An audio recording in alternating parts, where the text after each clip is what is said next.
Greetings Midcoast Ukers, Jeff Weinberger coming at you once again with a new ukulele tutorial. Today I'd like to talk about the Creedence strum. That's just what I call it, but there's lots of other names that you could give this strum. It actually is used in Eagles songs, it's used in America songs, it's used in Bob Dylan songs. It's a pretty versatile little strum, but it sounds especially Creedence-like, so I call it the Creedence strum. And that was kind of Proud Mary that I was just playing there by Creedence. So let's get right into it. The Creedence strum consists of the following elements. You got a down strum with your index finger. You got an up strum with your index finger. One and, down, up. And then you've got a chuck on two. Not sure how to do a chuck? Well, check out some of my other videos on the subject, but just real quick I'll insert this little brief tutorial on the chuck. We're using our index finger, the back of the nail there.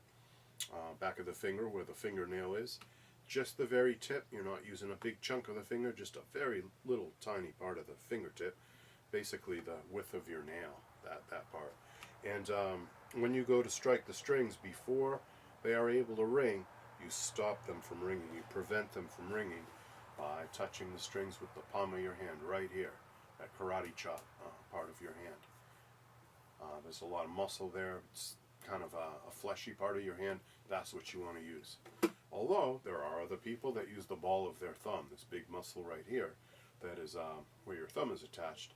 That too makes a very nice muting surface. So either way, the karate chop part or the ball of the thumb part, just whatever part of your hand works for you in your anatomy. So you go to hit the strings, but before they're allowed to vibrate, you stop them dead, and you get that very percussive sound known as a chuck. So that's it in a nutshell. There's much more detail we could go into, but I want to keep this short. Alright, so you do that, down, up, chuck, and then you do another up. So the whole strum consists of only this. Down, up, chuck, up. And you just do that over and over. Now if you're lost in that, here's how you count it. 1 and 2 and 3 and 4 and 1 and 2 and 3 and 4 and. So something you probably notice is that whenever I do that chuck, it's always a 2 or a 4. And why is that? Well, because 2 and 4 are the backbeat. That's where the drummer hits their snare. That's where most musicians hit a little louder when they play rock and roll and beat-oriented music like this in 4/4. So you got to emphasize that backbeat, and the chuck is what does it. Left a good job in the city. So that's the perfect strum for that version of Proud Mary by Creedence Clearwater. Not so much the one by Ike and Tina Turner. That's a different story. They did it in a different setting. But this Creedence song uses it. Another Creedence song that uses it is Have You Ever Seen the Rain? Someone told me long ago. That one. Same strum. Same idea. Also, Who'll Stop the Rain. That uses the exact same strum. And there are other Creedence songs too. But those are the big three, I'd say. Proud Mary, Have You Ever Seen the Rain, and Who'll Stop the Rain. The Creedence strum in all its glory. Just real quick, a couple other songs that you might want to check out if you're not into Creedence.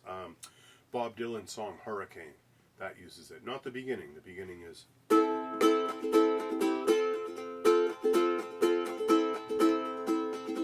But later he goes...